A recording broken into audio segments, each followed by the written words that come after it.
प्रमाणित समाधान। गुरुवर नमोस्तु। आचार्य श्री के द्वारा हथकरघा कार्य का आयोजन किया जा रहा है, इसकी क्या उपयोगिता है? देखिए, हथकरघा को लेकर हमारे गुरुदेव का जो दृष्टिकोण है बहुत व्यापक है। हमारे गुरुदेव ने भारत के इतिहास को बहुत अच्छे से पढ़ा है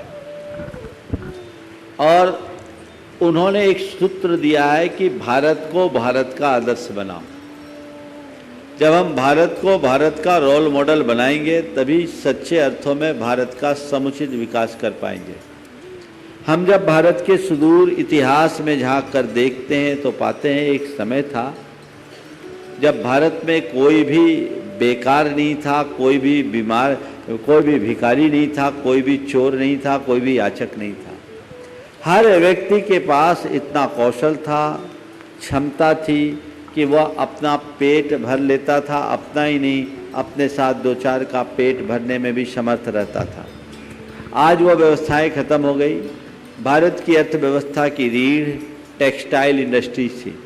घर घर में लोगों के साथ ये हथकरघे लगे रहते थे, लोग उनसे करते थे और ऐसा भी कपड़ा भारत में बनता था कि पूरे की पूरी साड़ी को एक माचिस की डिब्बे में समेट कर रख दिया जाए। पूरे दुनिया में उसकी एक अलग पहचान थी। अंग्रेज़ों ने उस हम लोगों पर बहुत जुल्म किया, हजारों लाखों बुनकरों के हाथ काटे, उस इंडस्ट्री को चौपट किया। गुरुदेव ने कुछ सोचा, उनकी एक दूरदर्शी सोच है कि यदि वापस उस युग को लौटाया जाए और वापस व्यक्ति के कौशल का विकास किया जाए, उसकी स्किल को डेवलप किया जाए, उसमें कुशलता और दक्षता विकसित की जाए तो कोई भी व्यक्ति आज बेकार नहीं होगा। ये विडंबना ही कहनी चाहिए कि इंजीनियरिंग की पढ़ाई कर लेने के बाद भी, पीएचडी कर लेने के बाद भी, उच्च शिक्षा संपन्न हो जाने के बाद भी लोग आज भी बेकार घूम रहे हैं। और हकीकत यही है कि पढ़े लिखे लोग ही बेकार हैं, गैर पढ़े लिखे लोगों के पास तो आज भी 100 काम है। ये विडंबना है कि आज भी चपरासी जैसे पद के लिए या पटवारी जैसे पद के लिए कैसे कैसे लोग एप्लीकेंट बन रहे हैं। तो ये विडंबना है। गुरुदेव चाहते हैं देश की दुर्वस्था को ठीक किया जाए, तो उन्हें इसमें एक अलग दृष्टिकोण दिखता है और इसी दृष्टि को ध्यान में रखते हुए उन्होंने सोचा अगर इस तरह के कार्य को प्रवर्तित किया जाए और घर घर में लोगों को ये सुलभ किया जाए, एक तो प्रतीकात्मक शुरुआत है। यदि हर व्यक्ति स्वदेशी को पहनना शुरू कर दे तो मैं समझता हूँ भारत वापस उठ कर के खड़ा हो जाएगा, उसमें कोई देर नहीं लगेगी। हमें बहुत प्रसन्नता है कि गुरुदेव और उनकी दूरदर्शिता को देखिए कि आज ये युवक जो कोई इंजीनियर है, कोई आर्किटेक्ट है, कोई चार्टर्ड अकाउंटेंट है और कोई एमबीए है, जिन्होंने मल्टीनेशनल कंपनीज के बड़े बड़े जॉब छोड़े हैं भारत और भारत से बाहर रहकर, उनको दीक्षा न दे करके राष्ट्र के निर्माण में इन लोगों को समर्पित किया।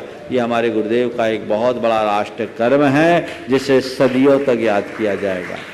तो उन्होंने तो अपना संदेश दिया। अब आपकी जवाबदेही है कि आप ऐसे वस्त्रों का प्रयोग करें, न केवल खुद पहने अपितु औरों को भी उसके लिए उत्प्रेरित करें। आप इसे महंगे के रूप में मत देखिए, आप ये देखिए कि इसके प्रयोग से हमारे देश के कितने लोगों को काम मिल रहा है, रोजगार मिल रहा है, और वो लोग जो पूरी तरह से अहिंसक जीवन शैली को आत्मसात करके चल रहे हैं। तो ये कितना बड़ा राष्ट्र कर्म है। हमारा कर्तव्य है कि केवल हम अपनी ना देखें, औरों की भी देखें।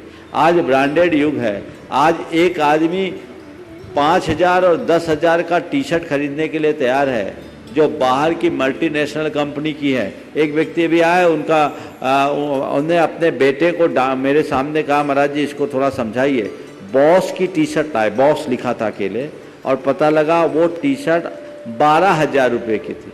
हमने बोला क्या काम है भैया इसका? बोला ब्रांडेड है। हमने कहा कफन में ब्रांड नहीं होते, इस बात का ध्यान रखना। तो मेरा आप सबसे कहना है, संकल्प लीजिए। गांधी जी कहा करते थे, जो लोग विदेशी वस्त्र पहनते हैं और मेरी जय बोलते हैं वे मुझे गाली दे तो मैं उसे ज़्यादा अच्छा समझूंगा। ये गांधी जी का एक वाक्य था। तो ये पूरी न केवल जैन समाज को अपितु उन सब लोगों को जो भारतीय संस्कृति पर विश्वास रखते हैं और भारत का वास्तविक उत्थान और विकास चाहते हैं, एक संकल्प लेना चाहिए कि हम ऐसे ही कार्यों को बढ़ावा देंगे जिससे हमारी संस्कृति सुरक्षित रहे, हमारे देश का हित सुरक्षित रहे और हम देश का सर्वतोमुखी विकास कर सके। ऐसी भावना सबको रखनी चाहिए। गुरुवर नमोस्तु। जगत में आँख के फड़कने पर भविष्य में शुभ व अशुभ होने का कथन कहा जाता है, क्या ये सत्य है? जिनका 24 घंटे फड़कता रहता उनका क्या है? देखिए, सामुद्रिक शास्त्रों में ये है, ये निमित्त शास्त्र है, पर इसको एकांत मत मानना।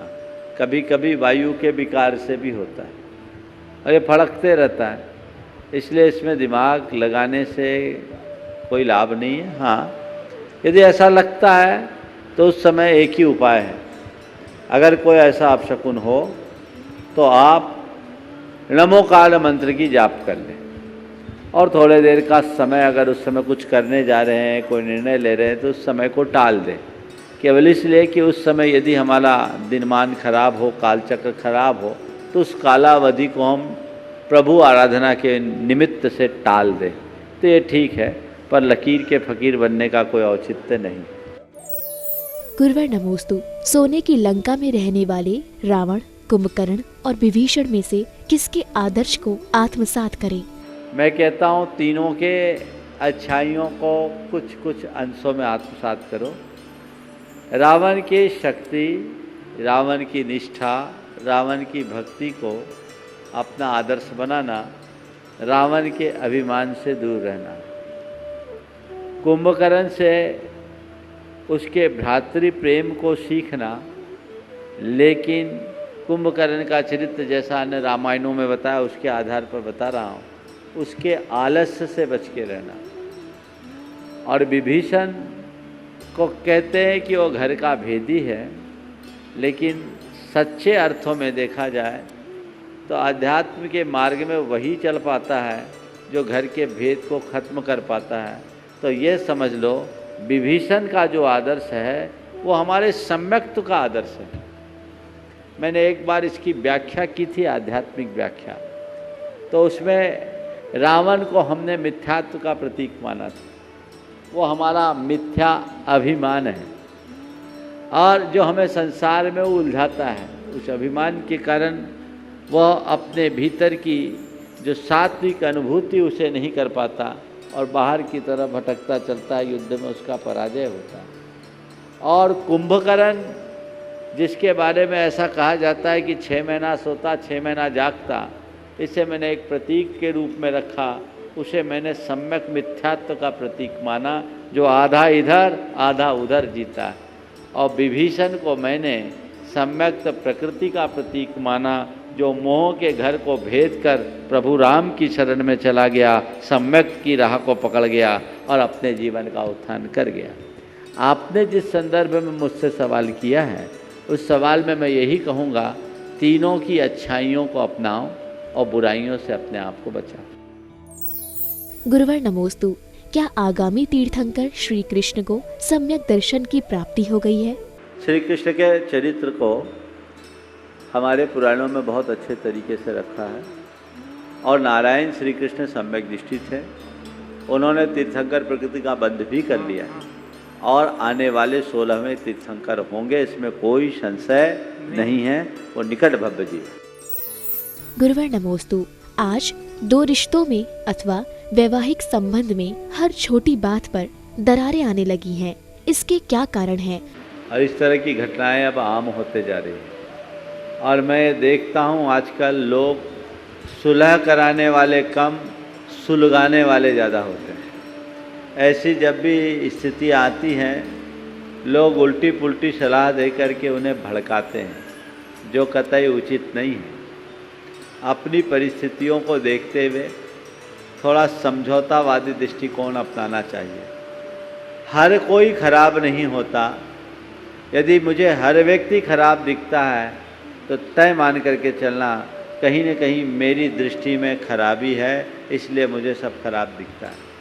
हम उसे थोड़ा पॉजिटिव देखना शुरू करें तो जो आज बुरे दिख रहे हैं वही हमें कल अच्छे लगने लगेंगे। दूसरी बात, सहन करना सीखना चाहिए। जो व्यक्ति जितना सहन करता है वो उतना समर्थ होता है। आज हम जिस स्थिति में हैं, हमें उस स्थिति को समझना चाहिए और भूमिकानुसार अपनी सहनशीलता को बढ़ाना चाहिए, तभी सारा कार्य होगा। और ये भी बात हमेशा ध्यान रखना है कि प्यार देने से प्यार बढ़ता है, घृणा से तो घृणा ही बढ़ती है। यदि हमें कहीं किसी से प्यार चाहिए तो हमें उनकी छोटी मोटी कमियों को नज़रअंदाज करना होगा और उनके प्रति भी प्रेमपूर्ण व्यवहार करनी होगी। अगर इस तरह की बातों को सार्वजनिक रूप से फैला दिया जाए तो बनते हुए रिश्ते भी खराब होने वाले हैं। हमारी कोशिश ऐसी होनी चाहिए कि किसी भी तरीके से हमारे संबंध निभे, संबंध कहीं से टूटने न पाए। ये प्रयास और पुरुषार्थ यदि हो तो परिणाम बहुत अच्छे आते हैं, और यदि इनकी उपेक्षा कर दी जाती है तो इसके परिणाम भयानक हो जाते हैं। तो हमें उसकी तरफ बहुत सावधानी होनी चाहिए, और ऐसे लोगों से भी जो इस तरह की घटनाएं होती है और उनको अलग अलग तरीके से समझाने की जगह उन्हें और ज़्यादा उकसाते हैं, भड़काते हैं, ये घोर अनैतिक कार्य करते हैं। उन्हें ये सोचना चाहिए ये घटना अगर कहीं हमारे घर में हो जाए तो क्या होगा। उन्हें कोशिश करनी चाहिए कि किसी के साथ अगर ऐसी स्थिति हुई है तो उसे समझा बुझा करके उनकी सोच को सकारात्मक बना करके रास्ता निकाले। अभी रतलाम में आजकल परिवार न्यायालय है, तो परिवार न्यायालय से जुड़ी एक न्यायाधीश मेरे पास आई। उन्होंने कहा, महाराज आजकल इस जो केसेस आते हैं उनमें मैंने एक विशेष बात पाया कि जितने भी झगड़े होते हैं बहुत छोटे छोटे बातों में होते हैं, और ये छोटी बातें जो बड़ी होती है वो तीसरों के कारण से होती हैं, चाहे वो मायके वाले हों, चाहे मित्र हों या सहकर्मी। ये लोग उसको भड़का भड़का करके मामला बिगाड़ देते हैं, और इसमें सोशल मीडिया आग में घी का काम करता है। आज कम्युनिकेशन बड़ा इजी हो गया, तुरंत के तुरंत बात इधर से उधर जाती है और फैल जाती है, बात का बतंगड़ हो जाता है। हमें इन सब बातों पर अंकुश लगाना चाहिए, और ये स्थिति बड़ी भयानक है। यदि हमने इस पर ध्यान नहीं दिया तो आने वाले दिनों में समाज का बड़ा बिखराव होगा। एक समय था जब विवाह विच्छेद, जिसे आप लोग तलाक कहते हैं, वो घटना अगर कहीं हो जाए तो सबको आश्चर्य होता था, और अब ये बातें आम होने लगी हैं। जितने ज़्यादा तलाक की घटनाएं जैन समाज में हो रही है वो हमारी संस्कृति के अनुकूल नहीं है। हमें इन सब चीज़ों को देखना चाहिए। हमारे यहाँ तो विवाह और वैराग्य है, तीसरा कोई रास्ता नहीं। बैरागी बन करके तुम मोक्ष मार्ग में निकलो, इसकी शास्त्र आज्ञा देता है, लेकिन इस तरह से बीच में एक दूसरे के बीच मतभेद उभार कर एक दूसरे को उलझना और उलझाने की प्रवृत्ति रखना कतई उचित नहीं है। इसलिए हमें चाहिए कि हम ऐसी घटनाओं को हतोत्साहित करें, और जो लोग हैं उन्हें सही मार्गदर्शन देकर उनकी समस्या का समाधान करने की कोशिश करें। एक सलाह और मैं आपको दूंगा, कुछ भी ऐसी घटना घटे आप ये मान करके चलिएगा कि दूसरों के बीच उसका सॉल्यूशन नहीं है। सॉल्यूशन अपने पास है और अपनों के पास है। दूसरा अपनी सलाह दे सकेगा, समाधान नहीं दे सकेगा, और वो सलाह प्रायः आपकी समस्या को उलझाने वाली होती है, सुलझाने वाली नहीं। इसलिए हमें अपनी बातों को अपने स्तर पर ही निपटाने की कोशिश करनी चाहिए। गुरुवर नमोस्तु। कहा जाता है कि कर्म करो पर फल की इच्छा ना करो, किंतु प्रभु भक्ति करने पर फल की इच्छा ना हो, ये कैसे संभव है? हमारे यहाँ दो तरह की भक्ति है, एक सकाम भक्ति और एक निष्काम भक्ति। सकाम भक्ति को बड़ी प्राथमिक स्तर की भक्ति कहा है, जिसे बहुत प्रशंसनीय नहीं कहा। वो कहते हैं कि तुम सकाम भक्ति क्यों करते, निष्काम भक्ति करो। सकाम भक्ति करने का मतलब है पेड़ के नीचे जाकर छाया मांगने जैसा कृत्य करना। अरे तुम पेड़ के नीचे आ गए हो तो छाया मांगने का औचित्य ही नहीं। हमारी भक्ति का स्वरूप तो इतना विराट है जहाँ मुक्ति की भी कामना नहीं है। हम भक्ति कर रहे हैं, हमारी भक्ति है जिसे जैन शब्दावली में निश्चय भक्ति करते हैं। अपनी आत्मा में डूब जाओ, सबको भूल जाओ, मुक्ति अपने आप मिलेगी। मुक्ति की कामना से मुक्ति नहीं मिलती। एक बात ध्यान में रखना है, जब तक हमारे हृदय में इच्छा और कामना है, चाहे वो शुभ हो या अशुभ, तब तक बंधन है। कामनातीत होने पर, निष्काम होने पर ही हम बंधन से मुक्त होंगे। जब तक बंधन है तब तक विपाक भी है। इसलिए हम बंधन और विपाक के चक्र से मुक्त होना चाहते हैं तो अपने मन की कामनाओं को हमें समाप्त करना होगा, सकाम से निष्काम दशा की ओर आगे बढ़ना होगा, तभी हम अपने आप को पूर्ण आप्त काम बना पाए। गुरुवर नमोस्तु। सुख में व्यक्ति के अहंकार की व दुख में धैर्य की परीक्षा होती है, अतः हम इसमें कैसे उत्तीर्ण होवे? सीधी बात है, सुख में अहंकार की परीक्षा होती है और दुख में धैर्य की। इसलिए सुख आए तो अहंकार मत मानो, ये समझो सुख टिकने वाला नहीं है, और धैर्य आए दुख आए तो अधीर मत हो, ये सोचो कि दुख टिकने वाला नहीं। केवल एक बात समझ लो, सुख भी ज़्यादा टिकने वाला नहीं और दुख भी ज़्यादा टिकने वाला नहीं। जो सुख को स्थायी मानते हैं वो अभिमानी होते हैं, और जो दुख को स्थायी मानते हैं वो दीन बन जाते, अधीर बन जाते हैं। न सुख स्थिर है न दुख स्थिर है। दो पंक्तियाँ हमेशा याद रखो, पुण्य पाप फल माई हरख बिरखो मत भाई। पुण्य पाप फल माई हरख बिलखो मत भाई। यह पुद्गल पर जाए उपज बिन से स्थिर नाय। बस इतनी बात यदि हमारे अंतर मन में अंकित हो गई तो फिर ज़्यादा कुछ कहने की आवश्यकता नहीं रही। गुरुवर नमोस्तु, वास्तविक धर्म क्या है व इसे कैसे करें? धर्म की व्याख्याएं कई तरीके से की गई, और ये सच है कि धर्म के विषय में हम लोगों ने प्रायः धार्मिक क्रियाओं को ही धर्म मानने का भ्रम पाल रखा है। पूजा पाठ, स्वाध्याय, व्रत, उपवास, त्याग, तपस्या, दान, पुण्य, ये धर्म नहीं है। ये धर्माचरण के बाहरी अंग है। सच्चे अर्थों में धर्म क्या है? मन से राग देश की निर्वृत्ति का नाम धर्म है। अपने विकारों के शमन और शोधन का नाम धर्म है। हमारे साथ विडंबना ये है कि जिसके लिए ये धार्मिक क्रियाएं बताई गई है उसको हम भूल जाते हैं, और धार्मिक क्रियाओं में ही लीन होकर एक प्रकार की आत्ममुग्धता में जीते हैं कि मैंने बड़ा धर्म कर लिया। हर धर्मी की ये कोशिश होनी चाहिए कि मेरे अंतस्करण की निर्मलता आए, मेरे मन में पापों से भय हो, विरक्ति का भाव आए और मेरी पापात्मक प्रवृत्तियां कम हो। ये मनोभाव जब जगता है तभी सच्चे अर्थों में धर्म का लाभ मिलता है, और उसी व्यक्ति के हृदय में धर्म फलता है, और वो व्यक्ति फिर धर्मी नहीं धर्मात्मा हो जाता है। धार्मिक बनना या धार्मिक कहलाना बहुत सरल है, लेकिन भीतर में धर्म को प्रतिष्ठापित करके धर्मात्मा होने का सौभाग्य पाना बड़ा मुश्किल है। हमारी कोशिश यही होनी चाहिए कि मैं जो भी क्रिया करूं उसके प्रयोजन को सदैव ध्यान रखूं। हमारे शास्त्रों में लिखा है, रागत देश निर्वृत्तै चरणम प्रतिपद्यते साधो। धर्म का मूल प्रयोजन अपने विकारों का शमन और शोधन। गुरुवर नमोस्तु, जीवन की यथार्थता को पाने के लिए कौन से पुरुषार्थ को करना चाहिए? पहले यथार्थ क्या है ये तो जानो। जब हम यथार्थ को जानेंगे तो पुरुषार्थ अपने आप प्रकट हो जाएगा। जीवन का यथार्थ, यथार्थ कहते किस है? पहले यथार्थ शब्द को देखो। यथार्थ का मतलब होता है सत्य, जो शाश्वत होता है, कभी मिटता नहीं। जीवन का सत्य क्या है? जीवन का यथार्थ क्या है? जिसने जन्म लिया उसको मरना निश्चित है, ये जीवन का यथार्थ है।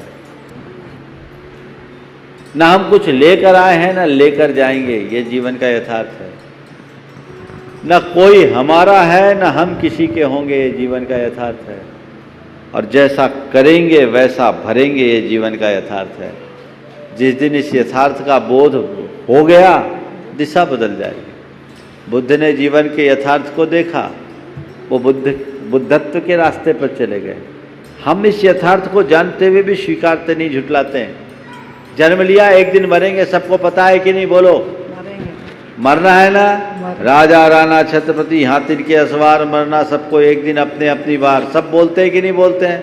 लेकिन क्या सोचते हैं? मरना सबको एक दिन अपनी अपनी बार, पर अभी दूसरों की बारी, मेरी बारी सबसे आखिरी में आएगी। इसी सत्य को झुठलाने की जो प्रवृत्ति है, जब तक ये बनी रहेगी हम अपने जीवन को राह पर नहीं ला पाएंगे। प्रामाणिक समाधान।